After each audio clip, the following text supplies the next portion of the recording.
This is an ABC News special report. Now reporting, David Muir. Good afternoon. We're coming on the air with breaking news here in New York City shortly after noon here in the east after a subway shooting during rush hour. More than a dozen people injured, rushed to the hospital. All of this playing out in Brooklyn. The suspect did get away. ABC News has learned that the NYPD has informed the feds that police have sent out a description of the suspect and that investigators so far are assessing this as a coordinated attack. The motive remains unclear. They did not address whether there could be accomplices or what kind of coordination they're in fact talking about. Of course, all of this still very early. Again, several injured rushed to the hospital. The extent of their injuries unknown. On a subway here in New York, you can see they are gathered here, the NYPD, expecting to hear from them now. Let's listen to the commissioner. Thank you, John. So from the very minute this incident occurred, the mayor and I have been on the phone monitoring the situation constantly. We have worked with all of our agencies, the FDNY, NYPD, OEM, all of the agencies who have worked really hard together, and we continue to throw all of the city's resources at this situation. We've made all of the resources available, and we'll work with the Office of Emergency Management for any additional needs. I'm going to ask the police commissioner, Keyshawn Sewell, to speak to you and give you an update on the events of today. Thank you. Good afternoon. We're here to update New Yorkers about an active shooting incident that took place this morning inside the 36th Street subway station on the N line. I want to begin by assuring the public that there are currently no known explosive devices on our subway trains, and this is not being investigated as an act of terrorism at this time. We can also report that although this was a violent incident, reportedly we have no one with life-threatening injuries as a result of this case. This investigation is only hours old, so please note this information is subject to change. Just before 8:24 this morning, as a Manhattan-bound N train waited to enter the 36th Street station, an individual on that train donned what appeared to be a gas mask. He then took a canister out of his bag and opened it. The train at that time began to fill with smoke. He then opened fire, striking multiple people on the subway and in the platform. Again, we will describe him as an individual. He is being reported as a male black, approximately 5 feet 5 inches tall with a heavy build. He was wearing a green construction type vest and a hooded sweatshirt. The color is gray. At this time, we are working with our federal partners, where we are asking for the public's help. Anyone with information, videos, or photographs, no matter how insignificant they think that may be, is encouraged to call Crime Stoppers at 800-577-TIPS. All calls are strictly confidential. I'd like to turn it over to the FDNY to give information about the victims. Oh, I'm sorry. I apologize. The governor would like to speak now. Governor Hope, my apologies. That's right. Good afternoon. This morning, ordinary New Yorkers woke up in anticipation of a relatively normal day. They left their homes en route to school, en route to their jobs, and to a normal day, as I mentioned. That sense of tranquility and normalness was disrupted, brutally disrupted, by an individual so cold-hearted and depraved of heart that they had no caring about the individuals that they assaulted as they simply went about their daily lives. This individual is still on the loose. This person is dangerous. They're asking individuals to be very vigilant and alert. You'll get more reports on specificity as the day goes on. So this is an active shooter situation right now in the city of New York. I just got off the phone with the mayor. He's recovering well. He is monitoring. He's actively engaged in the situation. I wanted to let him know that the people of the entire state of New York stand with the people of this city, this community, and we say no more. No more mass shootings. No more disrupting lives. No more creating heartbreak for people just trying to live their lives as normal New Yorkers. It has to end, and it ends now. And we are sick and tired of reading headlines about crime, whether they're mass shootings or the loss of a teenage girl or a 13-year-old. It has to stop. I'm committing the full resources of our state to fight this surge of crime, this insanity that is seizing our city because we want to get back to normal. It has been a long, hard 2 years. That's what we crave, that sense of stability and normalcy. And this is what the mayor and I are going to continue to work toward. And I thank the partners, the brave people of the MTA, the first ones who had the sense, the drivers of the train, to leave the station to make sure no more victims could be hurt. The NYPD, FDNY, state police, everyone involved in this has one purpose, and that's to stop the insanity of these crimes.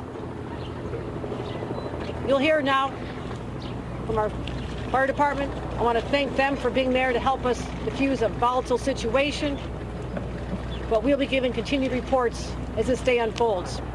Again, we ask everyone to be careful, be cautious, report what you see. It is likely that someone out there listening to this is going to help us lead us to that individual. You have a description of what they're wearing. You know the details. But this is the day we pull together as New Yorkers, united in a common purpose to say no more. And that is what I'm going to continue to do as the governor of the state of New York, working with our local partners right here. Thank you. Thank you, Governor. Good afternoon. This morning, the FDNY received reports of gunshot victims in the subway. Thanks to their quick response, we were able to treat 16 patients. 10 of those patients are suffering from gunshot wounds at this time, and 5 of them are in critical but stable condition in our local hospitals. Can you say that again? Yes, we have 16 total patients. 10 of them are suffering from gunshot wounds, and 5 of them are in critical but stable condition at this time. And I'm going to pass it over to the MTA for an update on our subways. Okay. First of all, we have to thank the NYPD and the FDNY and the whole team who've done so much to protect us and help immediately to recover from this situation. And I also need to acknowledge the MTA workers who had the foresight to immediately move a train that was on the platform, the R train, out of the station so it could carry people to safety. That was smart thinking. Right now, B service is suspended, W service is suspended. The D and the N and the R are running with suspensions and some shuttle buses. And folks should check the website for latest. Obviously, it's a disrupted day, but a lot of the system is in fact running. I just want to say one thing on a personal note, which is on 9/11, I stood on 4th Avenue and watched people, New Yorkers, come back from that tragedy. And I watched New Yorkers help each other and storekeepers walk out and give people water. That was the same thing we saw on the platform today.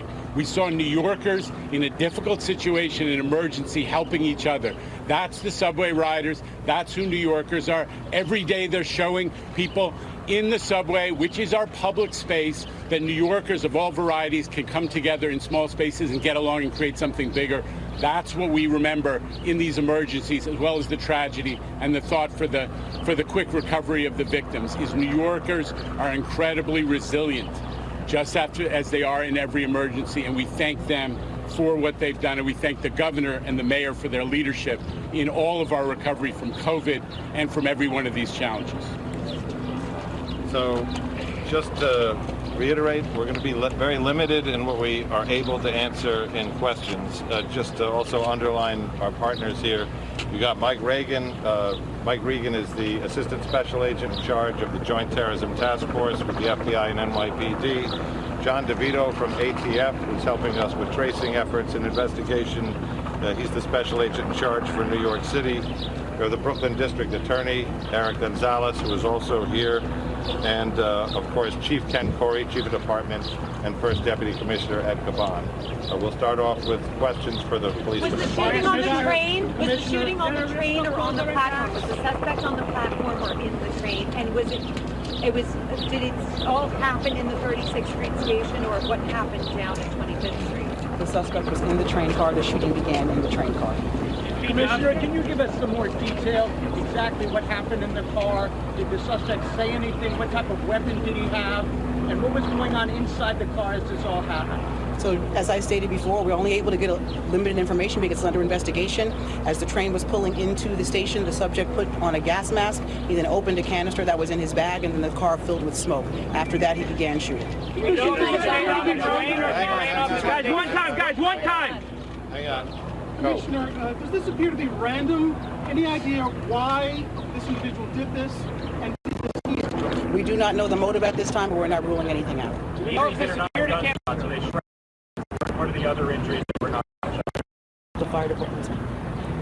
There are a variety of other injuries, from smoke inhalation to shrapnel to panic from the incident. When you say shrapnel, what would the shrapnel come from? It could be from anything. It's still under investigation at this time, so it could be a grazing from a bullet. It could be from the panic after following the incident. Not from an explosive device? Not at this time. Any idea of the suspect where they go to the train tracks? Any idea of the whereabouts immediately? That's subject to investigation. We're endeavoring to determine that right now. Okay, Josh. Why were the trains not... Commissioner, why do you connect this more to the litany of gun violence and not terrorism at this scene? Why rule out terrorism? I'm not ruling out anything. We're determining what that motive is, and we'll find that out as the investigation Were continues. the victims tend to one particular ethnic group? No, sir. The victims have a variety. Is anything else recovered down there? Hang on. We got time for about two more. Why were the trains not shut down immediately, and if they were, could it have been easier to catch the suspect? That's not the case. How were the other side in the subway station? I'm sorry, I didn't hear you. Were the cameras working in the subway station? That's under investigation as we speak. Do you suspect this is an MTA worker, given that they were wearing a construction vest? We have not another city worker or something? We have not identified the subject. He was wearing a green type construction Governor vest. Hochul, do you want to comment on the arrest of your Lieutenant Governor Brian Benjamin? Did he speak to you this morning? Were you aware, and will you continue to campaign with him? I'll be happy to report on that later today. We'll have a statement out there. I've not had a chance to speak to him. I was doing media interviews this morning, but this is not the place, but I will be addressing it very shortly. Let's focus on the fact that there are people in a hospital right now fighting for their lives. Those are the people we're thinking about and praying for at this moment. All right, thank you very much. Listen, we're going to get... Hang on a second. Hi everyone, George Stephanopoulos here. Thanks for checking out the ABC News YouTube channel. If you'd like to get more videos, show highlights, and watch live event coverage, click on the right over here to subscribe to our channel, and don't forget to download the ABC News app for breaking news alerts. Thanks for watching.